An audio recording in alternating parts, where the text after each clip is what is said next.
Assalamualaikum warahmatullahi wabarakatuh.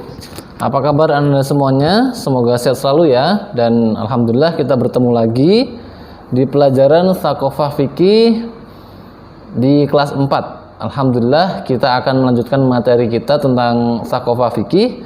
Tapi sebelum kita lanjutkan, kita berdoa dulu bersama-sama seperti biasanya. Oke? Wahid, Isnain, Salas.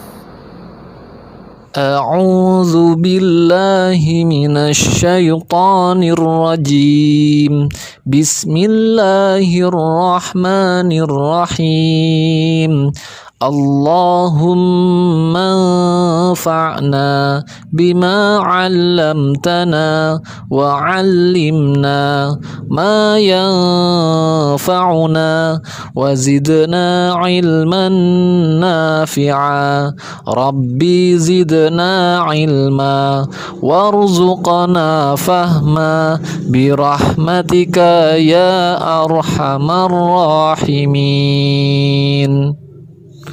قال الله تعالى اليوم أكملت لكم دينكم وأتممت عليكم نعمتي ورضيت لكم الإسلام دينا. Artinya, pada hari ini telah aku sempurnakan untukmu agamamu dan telah aku cukupkan nikmatku untukmu dan telah aku ridhai Islam sebagai agama bagimu. Quran Surat Al-Ma'idah ayat 3. Alhamdulillah wa syukurillah wa la hawla wa la quwata illa billah. Allahumma salli wa sallim wa barik ala nabiyina Muhammadin wa ala alihi wa ashabihi ajmain. Alhamdulillah anak-anak semuanya, hari ini kita akan belajar Tsaqofah Fikih di kelas 4, akan melanjutkan tentang pembahasan fikih ya. Dan hari ini kita akan membahas tentang kewajiban berpakaian dan menutup aurat. Nah, jadi Islam itu adalah agama yang sangat sempurna. Saking sempurnanya, semua masalah pasti ada aturannya dalam Islam. Baik masalah makan, masalah minum, masalah tidur, masalah jual beli, masalah sholat, masalah puasa, bahkan masalah berpakaian pun ada aturannya. Nggak sembarangan, karena kita itu manusia yang Allah memberikan akal untuk berpikir dan juga diberikan petunjuk supaya tidak tersesat. Karena kita bukan hewan. Hewan itu nggak punya malu. Andaikan dia nggak pakai pakaian pun dia nggak tahu malu. Karena memang hewan itu nggak punya akal. Pernah melihat kan? Hewan tiba-tiba kencing sembarangan, BAB sembarangan. Kenapa kok bisa begitu? Ya karena mereka nggak punya akal. Mereka nggak punya rasa malu. Nah, manusia itu beda. Manusia itu Allah berikan akal sehingga manusia punya rasa malu. Malu nggak kalau kita nggak pakai pakaian kayak hewan? Pasti malu. Malu nggak kalau tiba-tiba kencing sembarangan? Malu nggak kalau tiba-tiba BAB sembarangan? Pasti malu. Maka dalam Islam kita diwajibkan untuk berpakaian supaya membedakan kita dengan hewan. Dan kemudian dalam Islam berpakaian itu bukan cuman untuk gaya-gayaan saja, tapi ada tujuannya. Yang paling utama adalah untuk menutup aurat. Nah, masalah menutup aurat ini berbeda antara aurat laki-laki dengan aurat perempuan. Karena dalam Islam dibedakan syariat tentang pakaian laki-laki dan syariat tentang pakaian perempuan. Tapi sebelum kita masuk ke bagaimana pakaian yang benar, maka kita harus mengetahui aurat apa saja sih yang harus kita tutupi untuk perempuan maupun untuk laki-laki. Nah, yang pertama, apa itu aurat? Aurat adalah bagian tubuh kita yang wajib untuk ditutupi dan tidak boleh terlihat oleh yang bukan mahram atau yang mahram kita. Itu aurat yang wajib ditutupi, anggota badan yang wajib ditutupi. Nah, aurat laki-laki dan perempuan itu berbeda ya, nggak sama. Berikut ini adalah batasan aurat laki-laki dan perempuan. Pertama, aurat laki-laki. Nah, kalau pada umumnya aurat laki-laki itu adalah dari pusar hingga lutut. Nah, yang pertama, aurat laki-laki di hadapan perempuan yang mahram. Ingat ya, bahasanya mahram. Mahram itu orang yang haram dinikahi. Maka kalau aurat laki-laki di depan orang yang haram dinikahi seperti ibu, adik kandung, nenek, dan lain sebagainya, maka auratnya adalah dari pusar sampai lututnya. Dari perut itu pusar, masing-masing punya pusar kan? Nah, dari pusar sampai ke lututnya itu harus tertutup, nggak boleh terlihat oleh ibu kita, oleh adik kita, oleh nenek kita, nggak boleh kelihatan. Malah kalau kita memperlihatkan bagian itu, kita berdosa. Itu pertama, aurat laki-laki di hadapan perempuan yang mahram. Yang mahram ya. Yang kedua, aurat laki-laki di hadapan perempuan yang bukan mahramnya. Jadi aurat laki-laki di hadapan perempuan yang bukan mahramnya. Artinya perempuan itu boleh dinikahi.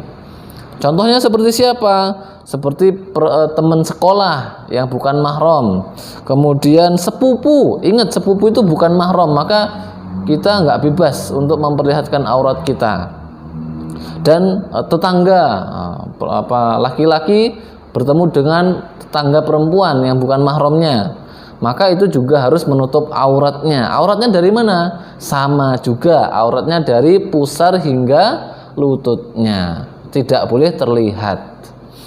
Kemudian yang ketiga, aurat laki-laki di hadapan sesama laki-laki, laki-laki dengan laki-laki. Itu dari mana auratnya? Sama juga, auratnya adalah dari pusar hingga lutut. Jadi auratnya laki-laki itu umumnya sama semua, yaitu dari pusar hingga lutut, sama semua. Nah, aurat perempuan ini berbeda, ada pembagiannya. Aurat wanita atau aurat perempuan di hadapan laki-laki yang mahram, di hadapan laki-laki yang haram dinikahi, seperti ayah kandung, adik kandung laki-laki, kakek perempuan yang kandung, kakek laki-laki ya, bukan maksudnya kakek wanita itu. Maka yang harus ditutupi adalah dari pusar hingga lutut. Tapi lebih baik dadanya juga ditutupi, kecuali ketika menyusui. Kalau menyusui kan nggak mungkin nggak ditutup kan. Kalau ibu kita ingin menyusui anaknya kan padahal mahramnya, anaknya laki-laki nih, mau disusui, masa nggak boleh melihat? Maka nggak bisa. Maka memang aurat perempuan di hadapan laki-laki yang mahram, yang haram dia nikahi, adalah dari pusar hingga lutut. Tapi supaya tidak ada fitnah, tidak ada gangguan, tidak ada hal-hal yang tidak diinginkan, maka lebih baik jika ditutupi dari dada, dari sini nih, dari dada sini ke lutut. Nah, itu ditutupi ketika di rumah ya, supaya tidak terjadi fitnah. Maka boleh terlihat tangannya, lehernya, rambutnya, kakinya kalau di depan hadapan laki-laki yang mahramnya, laki-laki yang haram dinikahi, seperti ayah kandung, adik kandung, dan kakek. Itu untuk perempuan. Kemudian aurat wanita di hadapan laki-laki yang bukan mahramnya, otomatis laki-laki yang boleh dia nikahi. Sebelum menikah, maka dia nggak boleh kelihatan auratnya. Auratnya dari mana saja? Auratnya adalah seluruh tubuh kecuali muka dan telapak tangan. Telapak tangan termasuk juga punggung tangan ya. Punggung tangan boleh kelihatan. Tapi ini pergelangan tangan, ini aurat, maka harus ditutup. Maka pakai manset kalau perempuan, kalau di hadapan yang bukan mahramnya ya. Termasuk antum yang perempuan itu bukan mahram bagi ustadz. Kenapa? Karena antum adalah bukan mahramnya ustadz memang. Maka antum harus menutup aurat di hadapan ustadz. Walaupun ustadz nih, ya tetap harus ditutupi juga karena kita bukan mahram gitu ya, untuk yang perempuan.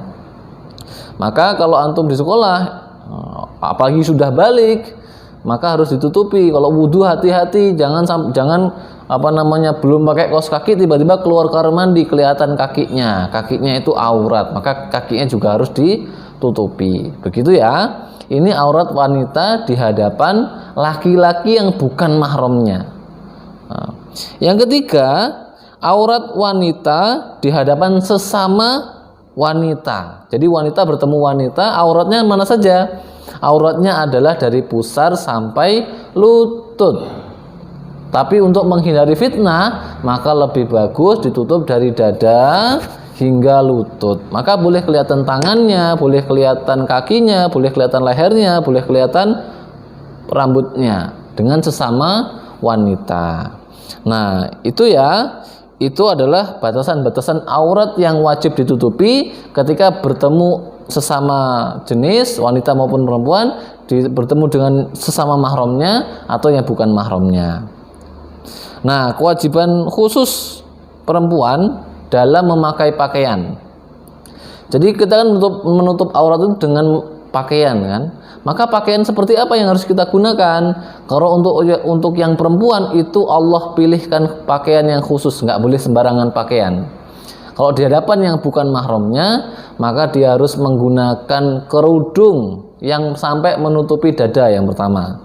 Yang kedua, harus menggunakan jilbab. Jilbab itu baju kurung yang lurus dari atas sampai ke bawah, bukan yang potongan ya. Kalau potongan bukan jilbab namanya. Jadi jilbab itu baju kurung ya. Dan yang ketiga, harus sempurna menutup auratnya. Itu ketiga kewajiban khusus bagi perempuan. Kalau bagi laki-laki ada nggak kewajiban pakaian khusus? Oh, nggak ada. Kewajibannya cuma satu, yaitu menutup aurat. Mau pakai pakaian apa saja, yang penting auratnya tertutup, itu boleh, bagus. Maka dalam Islam itu pada dasarnya berpakaian adalah fungsinya untuk menutup aurat. Tapi ada fungsi yang lain yang kita gunakan dalam Islam. Ya, pakaian yang kita gunakan dalam Islam itu ada fungsi yang lain. Yang pertama adalah bentuk ketaatan kita kepada Allah Subhanahu wa taala.